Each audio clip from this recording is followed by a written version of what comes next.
Certains et certaines diront aucun respect. D'autres, on s'en fout. Et d'autres qui vont même pas calculer. Alors oui, je fais une vidéo de mon lit importante pour te rappeler à toi qui veux absolument te faire aimer de tout le monde qu'on s'en bat l'œuf en fait. On s'en bat l'œuf. Se faire aimer, vouloir se faire aimer de tout le monde, c'est vouloir se faire aimer de n'importe qui. À un moment donné, si tu as envie de te faire aimer de tout le monde, c'est que dans le fond, il y a quelque chose qui va pas. Dans le fond, il y a un problème. Arrête de mettre toujours des choses en avant qui font que tu vas venir en aide à tout le monde, tu vas subvenir aux besoins de tout le monde sauf les tiens. C'est la pire des choses qu'il y a à faire. 1, tu vas t'oublier. 2, tu te sacrifies. Et 3, ça va servir à rien.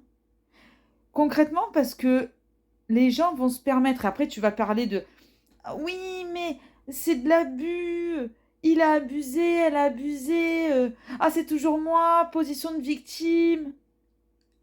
C'est normal. Tu donnes aux gens la possibilité de répondre à leurs besoins à leur place. Pourquoi ils se gêneraient? Tu donnes la possibilité aux gens de compter sur toi comme ils ne comptent pas sur eux, ou comme ils ont déjà compté pleinement sur eux et ils comptent sur quelqu'un d'autre. Pourquoi ils iraient refuser? Pour quelle raison? Aucune. Voilà.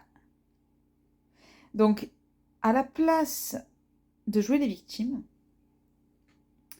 et de vouloir absolument te faire aimer de tous, ce qui n'a absolument aucun sens, ce qui te fait perdre tes valeurs, ton estime, ta confiance en toi, ton intérêt pour toi-même, ton temps, ta patience, ton énergie et j'en passe.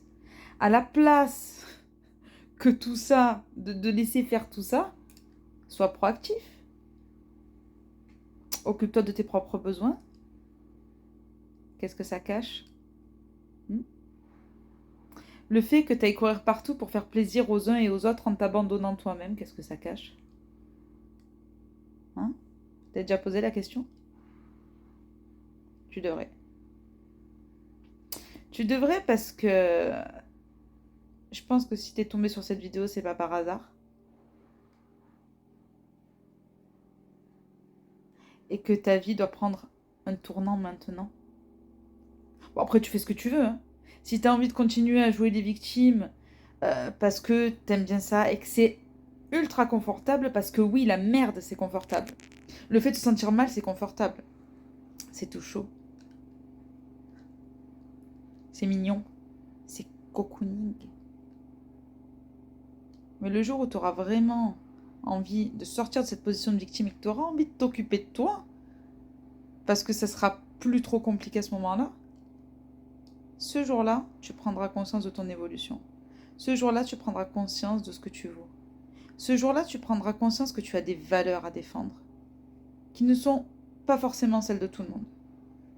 Que tu prendras conscience que tu ne seras pas forcément en accord avec tout le monde. Que pas tout le monde sera en accord avec toi, et tant mieux. Voilà, et tant mieux. Tu n'as pas à plaire à tout le monde. Encore une fois, plaire à tout le monde, c'est plaire à n'importe qui. Et la première des questions à se poser, c'est est-ce que tu te plais toi-même? Est-ce que le matin, quand tu te lèves, tu te regardes dans la glace en te disant je suis une bête de meuf ou je suis une bête de mec? Ou est-ce que tu arrives à te regarder dans la glace en te disant cette journée, c'est la mienne? C'est la mienne, je vais répondre à mes besoins. Sans dire je vais faire plaisir à Pierre, à Paul, à Jacques, à Micheline, et j'en passe. Remets-toi en question un peu. Arrête de faire la victime. Les gens se permettent, c'est normal. Les gens font, c'est normal. Tu ne leur mets pas de limite. Pourquoi est-ce qu'ils iraient s'en mettre? Pourquoi est-ce qu'ils iraient, pardon, s'en mettre? Réfléchis. Alors, ce que je te propose, c'est de te remettre en question, d'arrêter de faire la victime et de prendre une bonne position pour toi vis-à-vis de toi, de commencer à mettre des limites et de commencer à t'occuper de toi à la place de t'occuper des autres. Ah oui, et dernière chose, parce que c'est quand même le message de la vidéo. 1. Prends tes responsabilités. D'accord? Mets des limites, impose-toi. 2. Le conflit, c'est ultra sain. Que ce soit de ne pas être en accord avec la personne avec laquelle tu vis, la personne qui est ton ami, ta famille, tes proches, une personne dans la rue, c'est normal de ne pas être forcément tout le temps en accord et d'être même parfois dans le conflit. Le conflit, c'est sain. Quand il n'est pas à outrance, le conflit est sain. C'est ce qui fait les débats, c'est ce qui fait évoluer ce monde et c'est ce qui te fera évoluer à toi.